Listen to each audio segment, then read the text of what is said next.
ये लीजिए जी आपका खाना। अच्छा हुआ टिफिन ले आई, बहुत जोर से भूख लग रही थी। सुनिए ना, वो देखिए, वो जो गाड़ी देख रहे हैं बच्चों की, कितनी अच्छी लग रही है ना। और बच्चा कितना आराम से बैठा हुआ है। अब मैं कह रही थी आज हमारी बिट्टू का जन्मदिन है, तो क्यों ना हम ये वाली गाड़ी उसको गिफ्ट में दे दे। पागल हो गई हो क्या? क्या बकवास कर रही हो? तुम्हें पता है कितनी महंगी गाड़ी है वो? अरे 5-7 हजार रुपए की होगी। इतने पैसे नहीं है हमारे पास।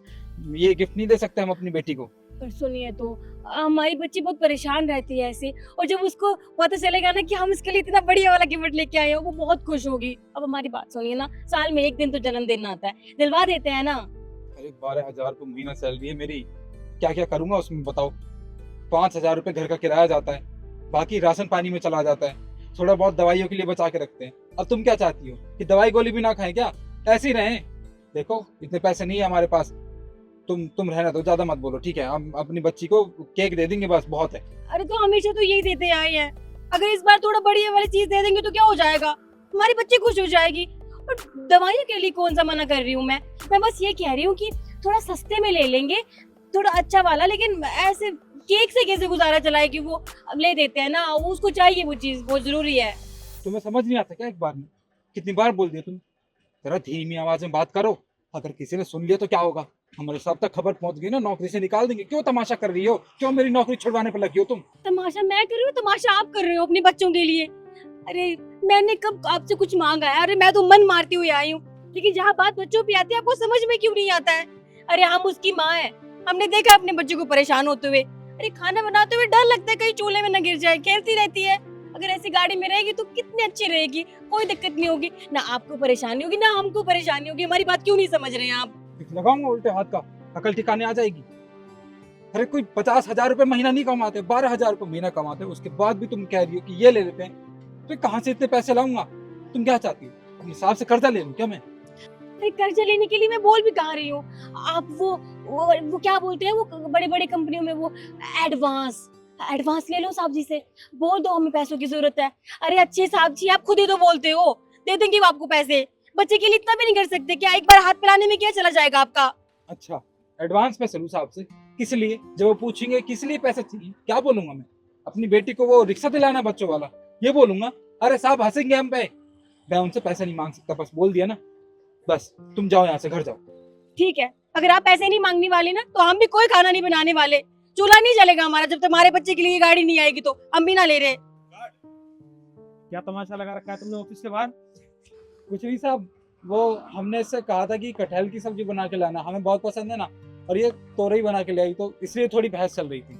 अरे तुम्हें कटहल की सब्जी खानी है तो इसका ये मतलब थोड़ी ना है कि तुमने ऑफिस के बाहर हंगामा मचा दिया। एक काम करो, तुम दोनों मेरे ऑफिस में आओ, चलो। देखा, तुम्हारी वजह से सबको पता चल गया, नौकरी से निकाल देंगे अब। कोई बात नहीं, बहाने से आए तो सही बार, हम बात करेंगे, चलिए। तुम दोनों ऑफिस के बाहर झगड़ा क्यों कर रहे थे? सब बताया था ना आपको, हमें कोई और सी सब्जी पसंद थी और ये वो सब्जी ले आई जो मुझे पसंद नहीं है, इसलिए थोड़ा ऊंची आवाज में बात हो गई, माफ कर दीजिए। चुप रहिए आप साहब, ये झूठ बोल रहे हैं। मैं आपको बताती हूँ ना बात क्या है। अरे बस करो। ये बाहर भी बोलने की कोशिश कर रही थी और तुम इसे डांटे जा रहे थे। तुम चुप खड़े रहो और आप मुझे बताओ क्या बात है। साहब वो दरअसल क्या है ना, आज हमारी बेटी का जन्मदिन है। और साहब वो नहीं होते वो जिसमें बच्चे आराम से बैठ सकते हैं, वो छोटी सी गाड़ी जैसी होती है, वो अमीर लोग खरीदते हैं ना अपने बच्चों के लिए। मैंने बस इनसे इतना ही कहा कि हम अपने बच्चे के लिए ना वो वाली गाड़ी ले लेते हैं, तो बच्ची खुश हो जाएगी। पर ये है कि जिद कर रहे हैं, नहीं नहीं वो बहुत महंगी है, हम नहीं ले सकते। उसी बात पे बहस किए जा रहे हैं हमसे। बताइए हमने क्या गलत बोल दिया? अगर अपने बच्चों के बारे में सोचा तो। साहब देखिए, इसमें मेरी क्या गलती है, आप ही बताइए। आप तो इतनी बड़ी कंपनी के बॉस है ना। देखिए साहब, आपको पता है मेरी सैलरी ज़्यादा नहीं है, महीने के 12 हजार रुपये कमा पाता हूँ मैं। और उसमें घर का खर्चा भी चलाना होता है। अरे घर का किराया भी देना होता है, राशन भी होता है, बिजली का बिल होता है। सब इतना सब कुछ होने के बाद मेरे पास कुछ पैसा बचता ही नहीं है। अरे कोई कोई महीना तो ऐसा जाता है जिसमें मुझे बाहर से 2-4 हजार रुपये उधार लेने पड़ते हैं, अब वो भी तो चुकाना है ना साहब। मैं अपनी बेटी से बहुत प्यार करता हूँ, जैसे सारे दुनिया के बाप अपने बच्चों से करते हैं। पर मेरी भी मजबूरी है साहब, मैं अपनी बेटी को खुश तो देखना चाहता हूँ, उसे उसके जन्मदिन पर तोहफा भी देना चाहता हूँ। पर मेरे पास पैसे हैं ही नहीं, बस इसलिए इसे मना कर रहा था। और ये जिद करे जा रही थी। अरे तू दिल किस बात की? मैं कह रही हूँ ना, थोड़ी सी बचत कर लेते हैं, पैसे बच जाएंगे, उससे ले लेंगे। कहाँ से बचत कर, जब पैसा बचता ही नहीं है कि रुपया जमा करते हैं और बस स्टैंड से पैदल आते हैं यहाँ तक, फिर भी तुम्हें लग रहा है कि पैसा बचाओ पैसा बचाओ। कहाँ से बचा लें? बच्चे के लिए इतना तो कर ही सकते हो ना। देखिए, आप भी अपनी जगह बिल्कुल सही हो और ये भी अपनी जगह बिल्कुल सही है। आप एक माँ के नज़रिए से देख रहे हैं। आप चाहती हो कि आपकी बेटी का जन्मदिन है, उसे गिफ्ट मिले, गिफ्ट में उसे गाड़ी मिले, पर आप इनके नज़रिए से सोचने की कोशिश करिए। ये पूरे परिवार को चलाते हैं, उसमें कितना खर्चा होता है, घर का किराया, राशन, दूध, बिजली, पानी, हर चीज़ इन्हें देखनी होती है। आप उस नज़रिए से भी सोच के देखिए। आप इनकी बीवी हो, आपको इनके दुख सुख में साथ देना चाहिए। और मैंने निखिल को अक्सर देखा है, वो कभी भी फिजूल खर्ची नहीं करता।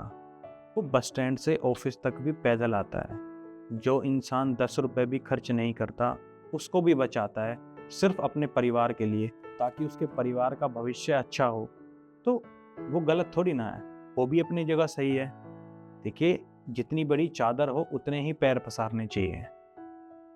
पर निखिल, तुम मुझे एक बात बताओ, अगर कोई ऐसी बात थी तो तुम मुझे बता सकते थे, मुझसे पैसे ले सकते थे। मैंने कभी तुम्हें एडवांस पैसे के लिए मना किया है? साहब आपने मना तो नहीं किया, पर आपसे पैसे लेता तो बाद में वो चुकाने तो पड़ते ना, और जब पैसे बचते नहीं है तो कहाँ से वापस करूँगा आपको, इसलिए आपसे मांगा भी नहीं। और सोचा कि अगर आपसे पैसे मांगूंगा वो भी अपनी बेटी के जन्मदिन पे तोहफा देने के लिए, तो शायद आप मेरा मजाक उड़ाओगे या मुझे पैसे नहीं दोगे। निखिल, तुमने ऐसा सोच कैसे लिया? तुम इतने टाइम से हमारे यहाँ पर काम करते हो, तुम बहुत ईमानदार हो, बहुत खुददार हो और अपना काम पूरी मेहनत से करते हो, तो मैं ऐसा कैसे कर सकता हूँ? तुम एक काम करो,